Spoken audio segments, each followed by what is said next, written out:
All right guys, स्वागत है आप सबका इस चैनल की एक और नए क्राइम स्टोरी में। और आज की कहानी की शुरुआत होती है मुंबई के मुंब्रा इलाके से। यहाँ पर अरबाज अपने परिवार के साथ में रहता है। परिवार में उसके मम्मी पापा हैं और अरबाज एक रियल एस्टेट कंपनी में एज इंजीनियर नौकरी कर रहा है। उसकी कंपनी का ऑफिस बोरीवली इलाके में है और अरबाज अपने घर से बोरीवली के लिए हर रोज अप डाउन करता था। और इसी बीच में दिन आता है 3 अप्रैल का। 3 अप्रैल की देर शाम अपने वो घर वापस आता है और अपनी माँ से कहता है कि वो दादर जा रहा है कुछ पैसों के कलेक्शन के लिए, कुछ देर में वो वापस आ जाएगा। और इस तरीके की बात बता करके वो घर से निकल जाता है। देर रात हो जाती है। जब वो अपने घर वापस नहीं आता है तो परिवार वालों को चिंता होती है। वो लोग अरबाज के दोस्तों से कॉल पर बातचीत करते और उसके बारे में पता लगाते। काफी घंटे बीत जाने और हर जगह से पता लगाने के बाद अरबाज के बारे में जब कोई भी जानकारी नहीं मिलती है तो उसके पिताजी पुलिस स्टेशन में पहुंचते हैं और वहां पर अपने बेटे की गुमशुदगी की रिपोर्ट दर्ज करा देते हैं। पुलिस की टीम इमीडिएट अरबाज के बारे में पता लगाना शुरू करती है। वो लोग सबसे पहले अरबाज की फैमिली से पूछताछ करते हैं, लेकिन वहां से भी उनको कोई भी सुराग नहीं मिलता है। वो लोग उनसे पूछते हैं कि कहीं अरबाज का किसी लड़की के साथ कोई लव अफेयर तो नहीं है या ऐसा कोई उसका सीक्रेट दोस्त हो जिसके साथ वो कहीं जा सकता हो। लेकिन ना तो परिवार वाले और ना ही उसके दोस्त कुछ ऐसी बात बताते हैं जिससे ये पता चल सके कि अरबाज आखिर कहां पर चला गया है। क्योंकि जब वो अपने घर से निकला था तो उसने यही परिवार को बताया था कि वो दादर जा रहा है पैसों के कलेक्शन को लेकर के। तो पुलिस को ये लग रहा था कि कहीं पैसे को लेकर के कहीं दादर में उसके साथ किसी घटना को अंजाम तो नहीं देगी क्या है। पुलिस की टीम दादर पर पहुंचती है और वहां पर उसके बारे में जानकारी जुटाने की कोशिश करती है। वो लोग वहां पर सभी सीसीटीवी कैमरे को चेक करते हैं और लोगों से पूछताछ करते हैं, लेकिन अरबाज के बारे में पुलिस को कोई भी जानकारी नहीं मिलती है। पुलिस ने अरबाज के किन लोगों से लगातार बातचीत होती थी इसके बारे में पता लगाने के लिए उसके मोबाइल की CDR रिपोर्ट निकाली और जैसे कॉल डिटेल सामने आती है तो यहाँ पर उन्हें एक नंबर मिलता है और ये नंबर एक महजबी नाम की महिला का था और इस नंबर पर अरबाज की लगातार घंटों घंटों बातचीत होती रहती थी। तो यहाँ पर पुलिस को ऐसा लग रहा था कि शायद महजबी के साथ में अरबाज का कोई रिलेशन था, लव रिलेशन टाइप का, और इस वजह से उनके बीच में इस तरीके से लंबी बातचीत होती रहती थी।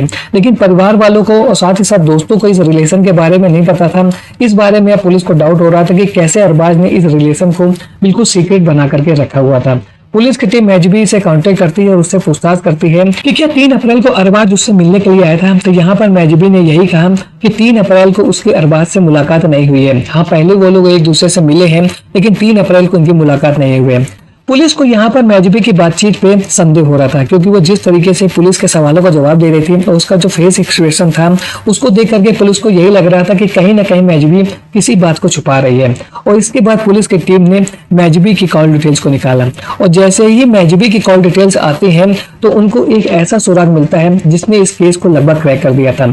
पुलिस की टीम ने 3 अप्रैल को महजबी की लोकेशन को चेक किया तो उन्हें पता लगा कि महजबी की लोकेशन वसई में दिखा रही थी। और फिर उन लोगों ने अरबाज की लोकेशन को चेक किया तो अरबाज की लोकेशन भी उसी टावर के पास में थी जहां पर महजबी की लोकेशन थी। और अब पुलिस को यह लग रहा था कि जिस समय यह घटना हुई है उस समय पर अरबाज और महजबी की जो लोकेशन है वो एक ही टावर में है, यानी कि वो दोनों एक दूसरे के पास में थे। और इस तरीके की जानकारी होने के बाद में पुलिस की टीम एक बार फिर से महजबी से पूछताछ करती है। महजबी से वो लोग पूछते हैं कि 3 अप्रैल के शाम को तुम कहां पर थी। तो वो एक बार फिर से ये कहती है कि मैं तो अपने घर पर थी। लेकिन यहाँ पर पुलिस ने जैसे ही उसको पूरे इलेक्ट्रॉनिक एविडेंस दिए और कॉल डिटेल से उसकी लोकेशन को बताया कि 3 अप्रैल को तुम अपने घर में नहीं बल्कि वसई में थी और वहां पर अरबाज भी मौजूद था क्योंकि उसके मोबाइल की जो आखिरी लोकेशन है वो वसई नाम की जगह पर मिल रही है। और इस तरीके के जैसे पुख्ता सबूत पुलिस की टीम महजबी के सामने रख देती है तो वह बहुत देर तक पुलिस के सामने टिक नहीं पाती है और फिर पूरी कहानी खोल करके रख देती है कि कैसे उसने अरबाज को अपने प्यार के जाल में फंसाया था और इसके बाद वो लगातार उसको कैसे लूट रही थी। पूरी कहानी खुल करके सामने आ जाती है। महजबी ने पुलिस को बताया कि 2021 में उसकी मुलाकात अरबाज से हुई थी। वह एक हॉस्पिटल में एज ए नर्स काम करती है और वहीं पर उसकी मुलाकात अरबाज से हुई थी। अरबाज से बातचीत होती है और इसके बाद उनके बीच में दोस्ती हो जाती है। महजबी को इस बात की जानकारी हो जाती है कि अरबाज एक इंजीनियर है और रियल एस्टेट कंपनी में काम करता है और इसकी इनकम भी बहुत अच्छी है। और इसके बाद महजबी ने अरबाज को अपने प्यार के जाल में फंसाना शुरू कर दिया। दोनों के बीच में दोस्ती का सिलसिला शुरू ही हो गया था और धीरे धीरे उनकी मुलाकातें प्यार में बदल जाती हैं। और जैसे जैसे इनका रिलेशन आगे बढ़ता है महजबी ने अपना पासा फेंकना शुरू कर दिया था। उसने तरह तरह के बहाने बना करके अरबाज से पैसे ऐंठने शुरू कर दिए। वो उसको तो पहले इस बात का हवाला देती थी कि वह उससे बहुत ज्यादा प्यार करती है लेकिन उसके परिवार के आर्थिक हालात सही नहीं है और इस वजह से उसको पैसों की जरूरत रहती है। दोनों एक दूसरे से होटल पे मिले थे और जहां पर महजबी ने उसकी फोटो और वीडियोस को भी बना लिया था। अरबाज को यही लगता था कि महजबी उससे सच्चा प्यार करती है और इस वजह से वो उसे कभी भी धोखा नहीं देगी और इसी बीच में अरबाज को इस बात की जानकारी होती है कि महजबी पहले से ही शादीशुदा है। और यहाँ पर अरबाज ने महजबी से यही कहा कि तुमने अपनी सच्चाई मुझसे छुपा करके रखी, तुमने इस बात की मुझे कभी भी जानकारी नहीं होने दी कि तुम पहले से ही शादीशुदा हो, और हमारे बीच में लगभग 5 सालों से रिश्ता है, इसके बाद में तुमने मुझको इस तरीके से डिच किया है। यहाँ पर महजबी अरबाज को समझाने की कोशिश करती है, लेकिन अरबाज अब इस रिलेशन से बाहर आना चाहता था और महजबी को अब दूसरी ओर यह लगने लगा था कि यदि अरबाज उससे दूर चला जाएगा तो वो जो उससे पैसा कमा रही है, हर दूसरे दिन जो वो पैसों की डिमांड करती है, उसको पूरा कौन करेगा। और इसके बाद महजबी ने अरबाज को ब्लैकमेल करना शुरू कर दिया। वो उसको ब्लैकमेल करती थी फोटो वीडियोस को लेकर के और उससे पैसों की डिमांड करती थी।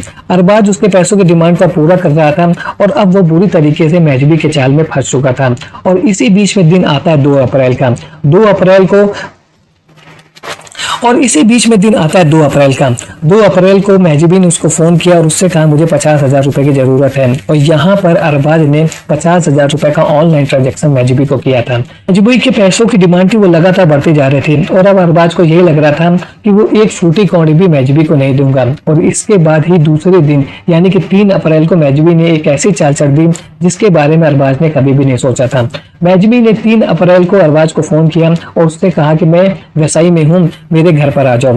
वो वहां पर उससे मिलने के लिए वहां पर पहुंचता है, जहां पैसों को लेकर के महजबी और अरबाज के बीच में लड़ाई झगड़ा होता है। लेकिन यहाँ पर अरबाज को इस बात का अंदाजा नहीं था कि महजबी पहले से प्लानिंग करके आई है। यहाँ पर उसका पति हसन और उसका भाई तारिक पहले से मौजूद थे। इन लोगों ने अरबाज के साथ मारपीट की, जिसकी वजह से वो घायल हो जाता है और बेहोश हो जाता है और चोट ज्यादा लगने की वजह से कुछ समय के बाद में उसका खेल खत्म हो जाता है। तो आज की वीडियो आपने देखा कि कैसे महजबी ने शादीशुदा होते हुए भी अपना लव रिलेशन चलाया अरबाज के साथ में, और वह अरबाज से सच्चा प्यार नहीं करती थी। उसका रिलेशन केवल पैसों को लेकर के था और वो प्यार का बहाना बना करके लगातार अरबाज से पैसा लूट रही थी।